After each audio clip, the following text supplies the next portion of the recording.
are involved in a CUPS program, and for those that might not understand what that is, it's an acronym for Citrus Under Protective Screening, CUPS, CUPS.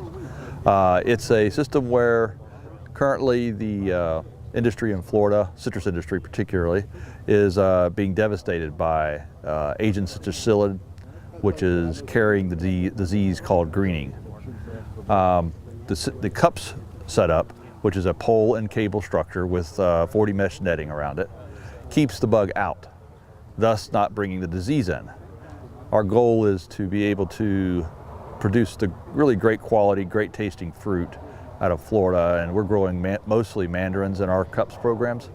We are seeing really great growth. The trees, if you see in the background, are approximately 7 to 8 feet tall after about 22 months of growth, relative to a proof of concept 10-acre grove that we did with the same variety planted at the same time, which is about half that size.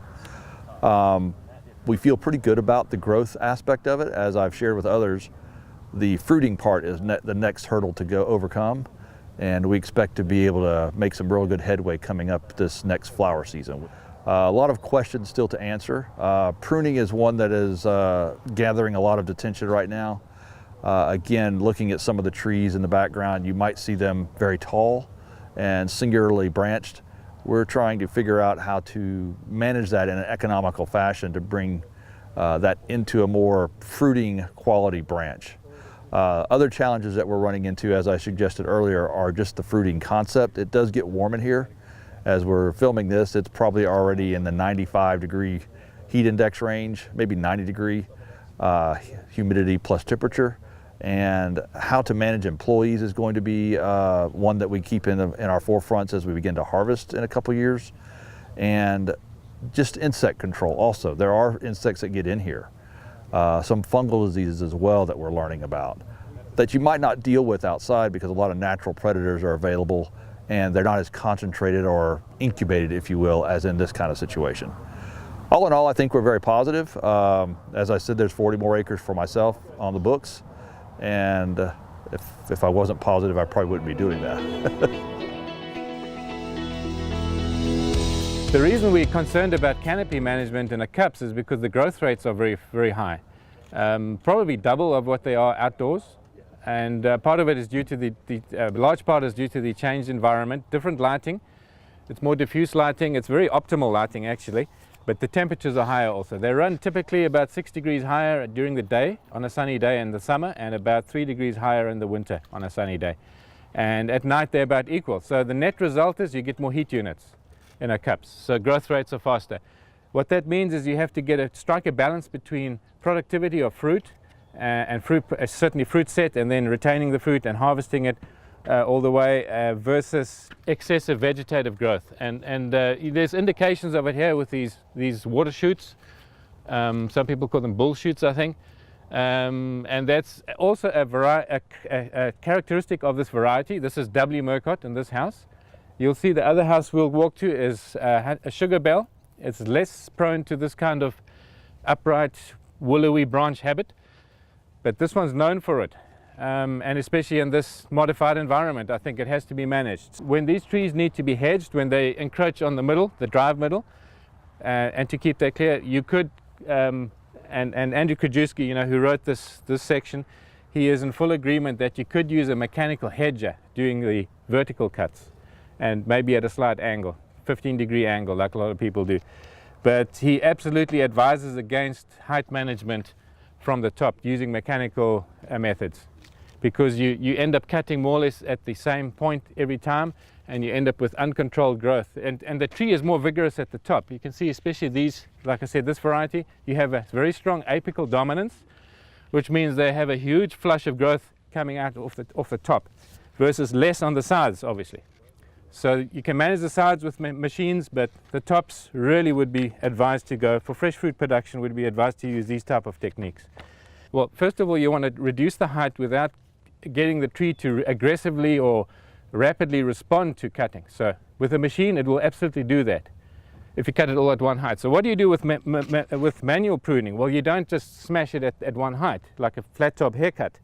You go and rather go back to point of origin. So this one here, if I want to remove this one, I would go back there to the point of origin, snip it off there with hand secateurs, or whatever cutting tool you need. If the branch is too large, you would use a little handsaw. And you will find that it will last much longer. The tree is not going to respond as rapidly, and there will be some reflushing, but it will not be as aggressive as if you just chop the top off. So that's some of the principles. Also, by taking it down to the point of origin, you open up the canopy. You make it, you allow more air entry, you allow more light entry, you allow more spray penetration, which is important, especially for fresh fruit production. You want to protect the fruit, keep it looking perfect. And if you do that all right, furthermore, you will get more leafy inflorescences. That's another big guiding principle, because having the presence of flowers setting fruit and leaves right next to them on the same branch is important, because those leaves photosynthesize and fill the fruit with carbohydrates, and it'll induce larger fruit. So they're all important guiding principles that can be like assembled into a package to get really the best fresh fruit production. So another thing, you want to obviously minimize cuts. Cuts are destructive. So the other thing you can do is bend the branches and tie them to another branch, for example, if this one was to be retained, or this one. And he uses rubber bands. They're used all over the world. There's other methods. You can use a tapener. We've used a tapener. In Spain, I think they use ropes or strings with stones on the ground to weigh the branches down. Can't do that in Florida, no stones. So unfortunate. So we'd have to use the other methods. Under branch down like this that you don't want to cut, because obviously more cutting means less branches for fruiting. So one other way to overcome or reduce height would be to bend the branches down. Now, some varieties like grapefruit are excellent at doing that naturally. They set so much fruit on their branches, and we've all seen it, that they get very heavy when the fruit fills up, that you get natural bending. And it does exactly the same. But let me explain what happens. So you get a branch bending down. Before it gets bent, there's apical dominance up there, and it gets regulated through hormones. The auxin hormones get produced in the shoots, and they move downwards. It's a gravity-related process, and the axillary buds here are inhibited by that auxin. And then what happens if you bend it down? Now this is no longer at the top, so that gravity process can't take place. So now this is the lowest point. So you completely stop the flow of auxin up here. These shoots now are able to grow. They're no longer inhibited, and you get this beautiful flushing of shoots here. And then, so if this was tied to somewhere like this, you would wait until the buds emerge, and then what you do is that rubber band, I think you can buy biodegradable rubber bands. They'll automatically release after some time. Now you've got all these shoots here, but this branch will remain in this condition because it's been bent for, let's say, 4 months. And then what you can do is you can then, Andy's got a word for it, to cut the end off here. He's got the right horticultural term for that. I forget what he used for that. But basically the process is just then terminating this and favoring the new branches. So now instead of one, you've got 5 or 6. And the idea is not to get them too densely spaced along there. You know, you need enough spacing, again, to get the strong branch bearing units. This next stop is to look at what we can gain from having a weather station in a cups like this. And this is just a commercial standard Davis weather station. That's how you buy them. They're very cost effective. They're under $1,000, and they have everything. They have page 11 gives you a breakdown of what they measure. So I'll just go through the list. At the top is an anemometer and a wind vane, so it gives you wind speed and wind direction. Then you have your rain gauge at the top, collects the rain precipitation. You have solarimeter sensors. One of them measures shortwave radiation, which is the visible light, as well as the photosynthetically active radiation. The other one next to it is ultraviolet radiation. Then next down is a solar panel, just to charge the system and keep the batteries charged and provide power at night, and also eliminates the need to ever replace those batteries, at least for some years. Next one down is a package of 2 sensors. It's a relative humidity sensor and a air temperature sensor in a radiation shield. That's what this is called, and it's to prevent direct heating and influence of sunlight on those sensors.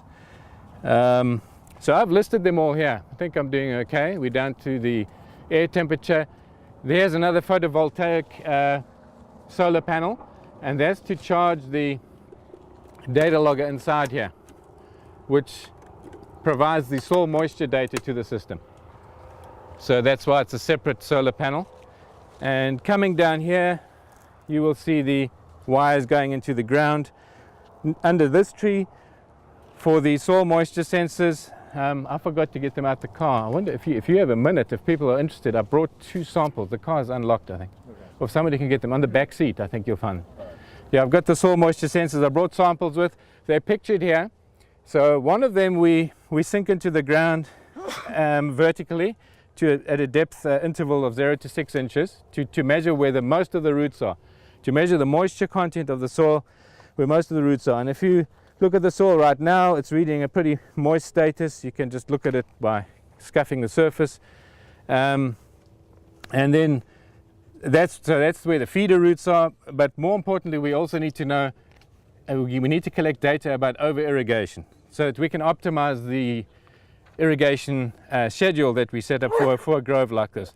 So therefore, a second sensor is situated at 18 inches depth. So it's pretty deep down, and that's more or less at the bottom edge. It's not an actual boundary of where the roots end. They don't end at a distinct boundary, but they get very sparse at about 18 inches.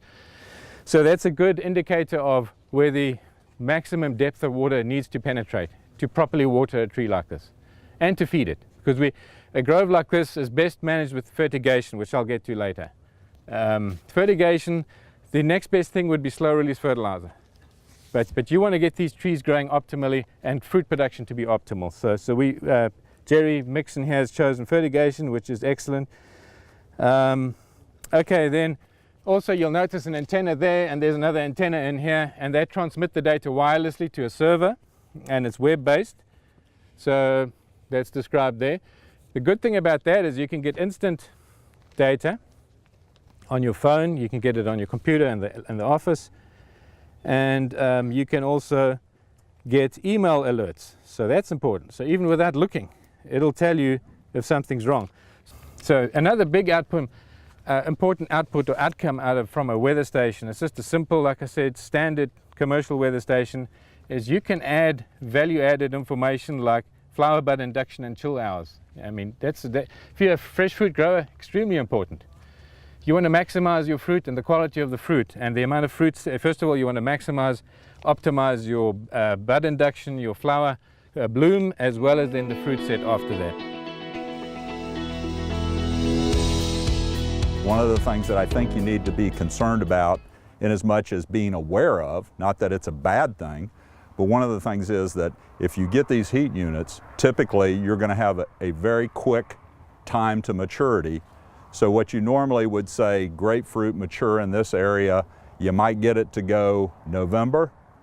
You might be surprised to find that it might even be August when it's close to maturity. Okay, because it's going to move that maturity up. What hot weather does, or high temperatures also will do, is drive down the acid.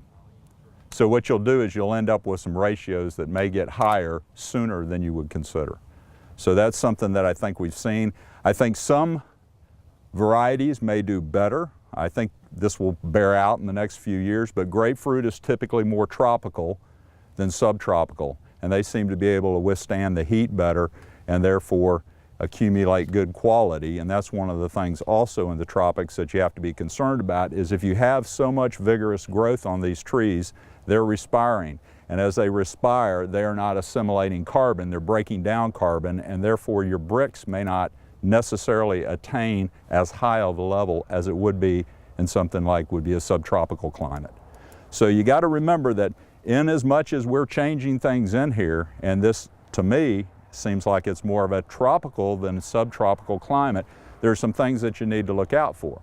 And some of the things in the literature, like Arnold was mentioning about drought stress will have a tendency to slow down these trees during the sugar accumulation part, and you may be able to boost your bricks up in some of this fruit that may have a lower bricks because of the tropical climate that's created within the cups. Talk a little bit about cold protection. Cold protection in this kind of structure I think would be a benefit. You have the ability with the sunlight that comes in, you get higher temperatures during the day. Hopefully that heat will not radiate straight to the sky because you do have somewhat of a cover over it. You have micro sprinkler irrigation, you have low wind speeds, so you're typically going to have less evaporative cooling. And Dr. Parsons may agree or disagree with that one.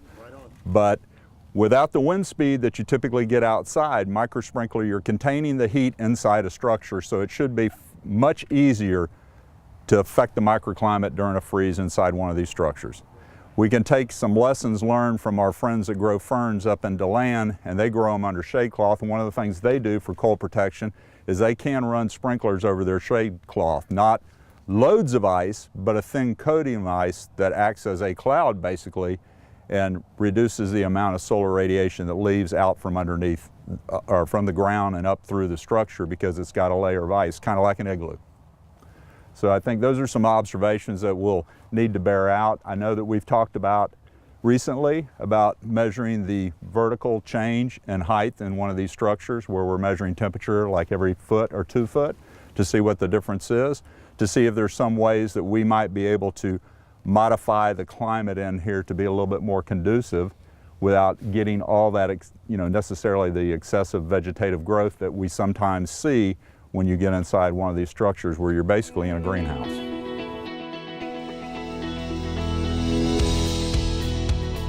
The unique characteristics that a screen provides in this environment. Bottom of page 14, I've got some bullet points there that summarizes it. I've mentioned some of them already. The first one I'm looking at is air temperatures are 2 to 3 degrees Fahrenheit higher than outside during sunny winter days and about twice that much of a differential in the summer days. At night, temperatures inside the cups versus outside are approximately the same. Without any intervention, they stabilize at about the same temperature, which is good. So you get chill hour accumulation, which is what's necessary for flower bud induction. Third point down, dew point temperatures are much higher in the cups than outside typically. So what that means is the air is carrying more moisture. And I prefer dew point temperature because relative humidity is affected both by the moisture in the air as well as by the temperature. It changes if you change either variable. So that's why they call it relative humidity. It's not absolute humidity. So dew point temperature to me is more meaningful. The higher that number is, the more muggy it feels and the more water literally is sitting in that air regardless of the temperature. So it's closest thing you can get to absolute humidity, and that is higher, which means typically fungal pathogens are favored. The one that's notable that we've encountered is the greasy spot pathogen, which affects just the leaves. So it's not a serious pathogen, it can be managed. Now, looking at physical properties, these screens are made out of polyethylene, high density polyethylene, HDPE for short. And this one is 50 mesh, I believe. Most people have been using 50 mesh, which means the holes at the narrowest point in the apertures are about 0.26 millimeters. So far smaller than a psyllid's body diameter, which is about 0.7 something millimeters. So almost 3 times the diameter of a psyllid, so no way it can get through. So other characteristics are about 80% of the visible light gets through, penetrates this screen. However, only about 40% of the ultraviolet light gets through. So you may wonder why the difference. It's all about the wavelength.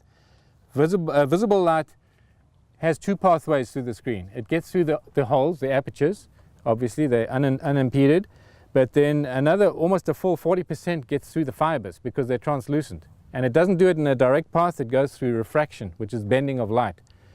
Just like you get a rainbow effect. And so looking at the sun there, you'll notice you can see where the sun is, but you also see lit up all the fibers around there, a wide area. So that's what the refraction does when the light enters the screenhouse. And it actually lights up a much wider, a much better percentage of your canopy, for example, because it's coming from multiple angles. Instead of just from the circle of where the sun is, which is only a 5 degrees of arc, it's coming from 60 degrees of range there. And we've measured, for example, one of the parameters how you can assess it is with the sky radiation, which is the second last bullet there. Sky radiation is the diffuse light that comes in from areas that are not in that 5 degrees where the disk of the sun is. And you can measure that. And we've measured a 330% increase inside of cups versus outside. And that's good news for lighting the canopy. It also suggests we probably can grow trees at a higher density in the cups than outside, because high density trees, if it's too high a density, they tend to suffer from interspecific competition. In other words, tree to tree competition with a lot of shading. But by having better distribution of light, that's good news, because we're less likely to get competition effects. And there's other potential benefits. So I've explained that the visible light. Now, interesting thing, ultraviolet light gets completely blocked by polyethylene. So none of that gets through the fibers. The only ultraviolet light penetrating the cups is through the holes. And that constitutes about 40% of the surface area. And that explains why there's a 40% transmission of ultraviolet light into our cups versus compared to outside.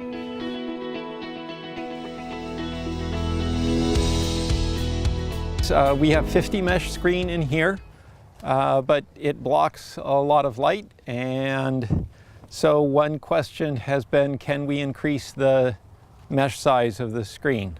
And we ran a test with a number of different mesh sizes, all the way from about a 15 mesh all the way up to a 40 mesh.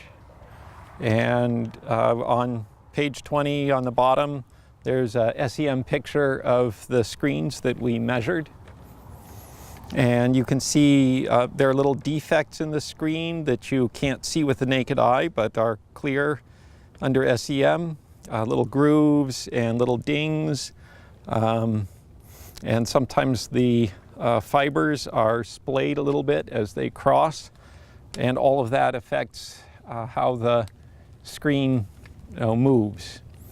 And in these screens, there's a little box that has a small box inside a larger box. That's the range of sizes of about 670 psyllids that I measured. And so you can see that certainly for the 15 mesh screen, the psyllids are not going to have any trouble going through that. And when we tested it, about 75% of the psyllids passed through that screen. So that's way too large. But at 40 mesh, which are the bottom two, figure E and F, even the small box is too large to fit through these holes. And we didn't find any psyllids at all that would pass through those screens. So I think we're going to try in cups with a 40 mesh screen on the top when we replace our existing one. I'm very confident. I've been recommending that. The data all shows it's safe, and we're going to do the same when we replace ours. Yeah, 40 mesh. So that gives you an option then for when you go and try to find screen. It's not just 50 mesh, you can go down to 40 mesh. Is that only for the top though, the 40 mesh? We're only going to do it for the top, in part because we already have the sides and we don't have to replace them as often. You should be able to do 40 mesh through the sides. It becomes an interesting problem in looking at screens. Some of the way they test them is they can force the insects through. So a lot of testing is done if you put screens in a greenhouse. But then you have those fans that are now pulling or pushing air through that screen. And the question then is, can an insect get through that screen with help? And some insects can. So if you have a strong wind that's blowing off of the citrus outside and it's coming against a 40 mesh screen on the side, can a psyllid get through if it's a small one? I don't know. The test that we did had a very almost undetectable breeze, enough to get them to go through the screen if they could, but not to actually help them go through. The screen obviously is going to weather as it ages. So on cups we are at about 5 years, and so I took the next picture on page 21 at the top. You can see a new screen on the left, and the screen rapidly develops a biofilm, and you can see, actually you can see that film. If you look at the background on that slide, that's a picture of the cups at Lake Alfred, and you can see all the little circles and pattern in that screen. All of that is little tiny organisms that are growing on that screen. And in the bottom of that figure, you can see on the left, it looks pretty smooth, but on the right, there is a whole bunch of micro pitting. Eventually, that will compromise the integrity of the screen, but probably not.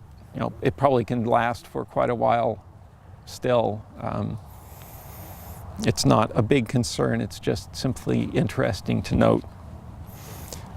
Screen size is going to affect the pests that you have to worry about. Unless you start with the pest already in the cups or you have a big tear, the screen is easily sufficient to prevent something like a Diaprepes root weevil from getting into your cups. So that takes out that whole management issue. Obviously psyllids, grasshoppers, katydids, large butterflies, and stink bugs, all of those are too large to get through the screen, anything larger than a psyllid. But of course, you can always bring those things in with you if you on equipment or on clothing, if you've been out into a grove elsewhere or an infected cups and then come into a clean area, you can bring those pests with you.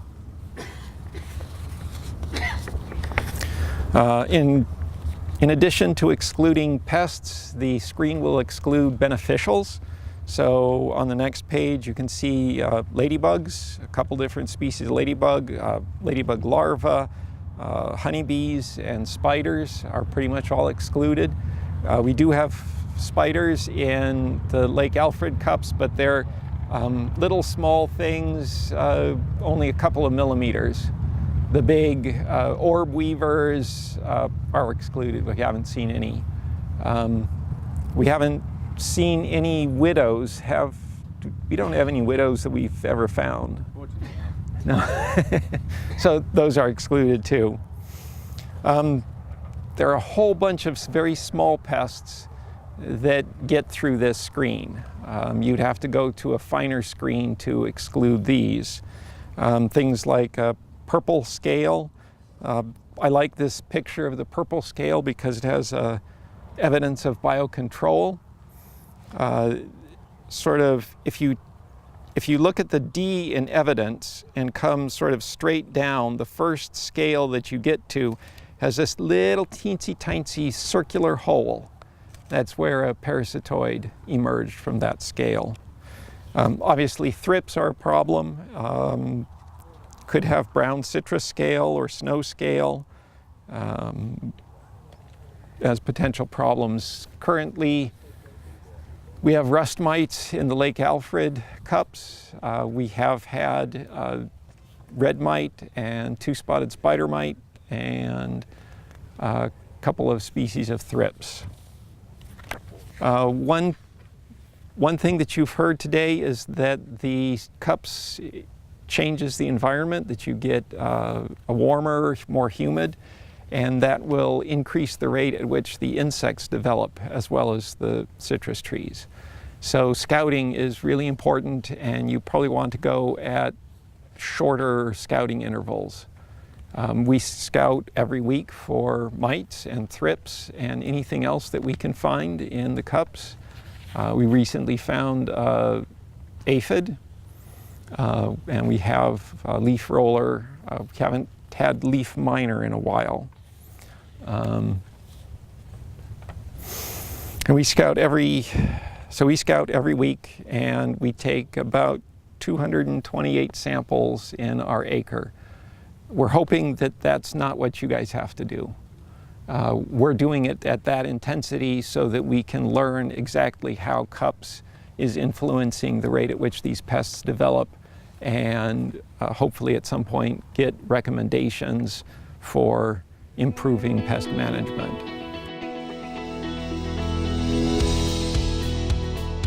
I'll just talk about varieties. This is a good place because we've just entered a different variety in this house, and that's the sugar bell. You can see one little fruitlet here, typical kind of bell shape, There's a few fruits, but these trees are 2 years old, so it's a little early for Sugar Bell.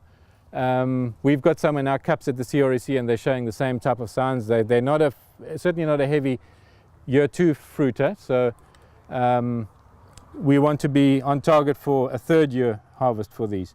But before we maybe talk more about Sugar Bell, because they're right here, and we certainly can, and anything to do with pruning that you may want to discuss, let's just look at a list of varieties. On page 17, I've illustrated them as nicely as I could, and see what's suitable. And you may want to fast forward also to page 19 while you're looking at the pictures.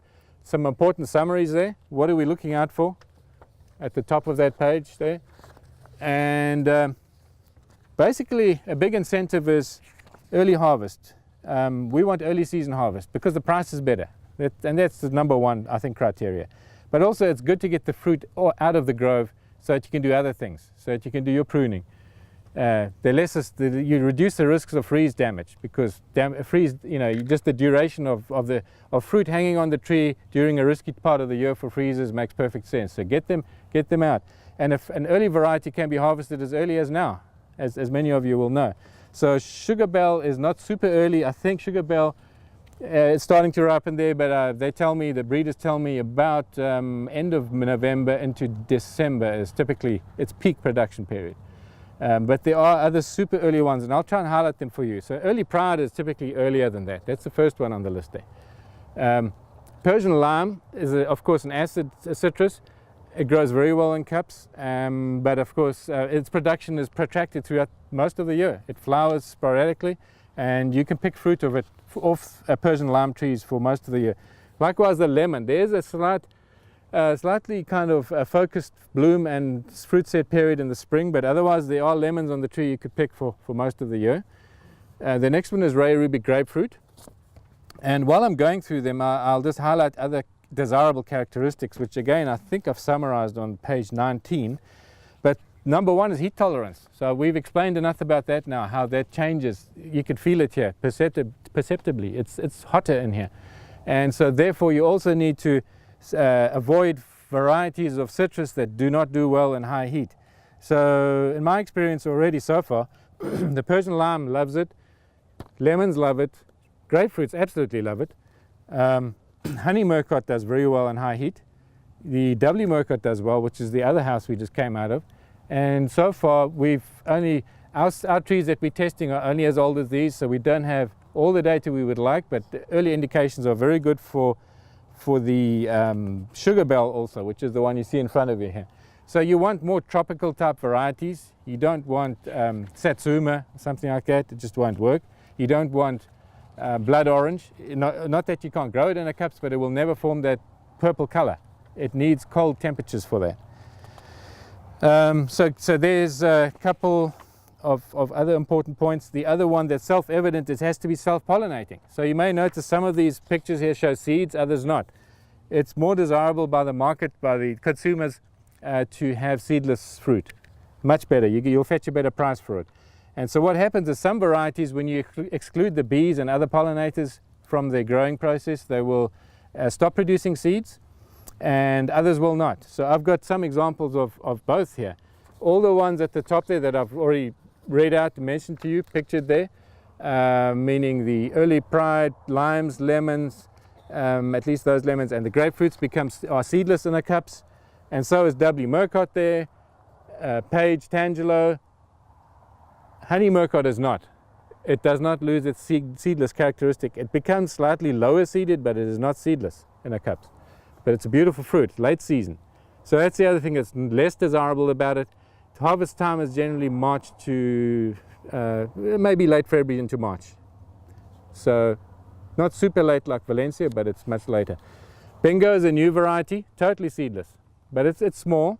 We've got examples of it if anybody's interested. We've got some fruiting in our cups at the moment. Jerry Mixon, who's our host here, he's got the new cups, I believe, is planted with Bingo, but they just recently been planted, so it's way too early. But our Bingo started producing fruit in less than 2 years. They are now 20 months old, and they already have a good crop of fruit on them in a cup. So it shows you the growth rates we're getting in the cups. It's just phenomenal. Moving over to the last page of variety illustrations, here's another great one. It's about to be, I think, released. There's a lot of interest in it. BB4, nice tasting, seedless, seems to grow well in our cups. So we've been trying to help anybody interested in cups by actually assessing some of these varieties and giving you feedback. And then the last one is Sugar Bell. This was taken just a few days ago. This is our fruit we've got in our cups, and it's actually showing a lot of potential. It's a nice taste. It has a little bit of maturing still to do. Needs a bit more sugar, but you can eat it already. And it looks like it could be a high yielder too. And then lastly, but not leastly, is this 914 they call it. And I think it's been released at least on the fast track. It's a grapefruit pomelo hybrid. Beautiful fruit, seedless. And it tastes more like a grapefruit than a pomelo, so without the acid. And it's super, sweet, beautiful looking. And it looks like it could be high yielding also. We've got 4-year-old trees in our cups, and they're doing great, as well as the grapefruit. Also the tree size would be optimal if it was slightly dwarfed, so small to medium sized trees. And you can regulate a lot of that by choosing the best rootstock that will limit tree size. And the reasons why I'm saying it is you want to plant the most trees per acre here, high density. And you notice this is pretty high density here by Florida standards, and we can probably push it higher. Pardon? Spacing that you have on this? Chris, do you know what the spacing is here, or is Jerry here? 8 by 15. 8 by 15. Okay, and you want to have maximum pack out. Do everything you possibly can to get close to that 100% pack out. We've achieved it at our experimental cups in quantities as large as 1/4 of an acre. We sold all our grapefruit this past season out of 0.22 acres, and the yields were 800 boxes per acre, 100% pack out. I couldn't believe it at first, but not a fruit went to waste. So it can be done, and so you get a very high revenue, fruit revenue out of the process. And of course that's necessary for the whole enterprise to be successful.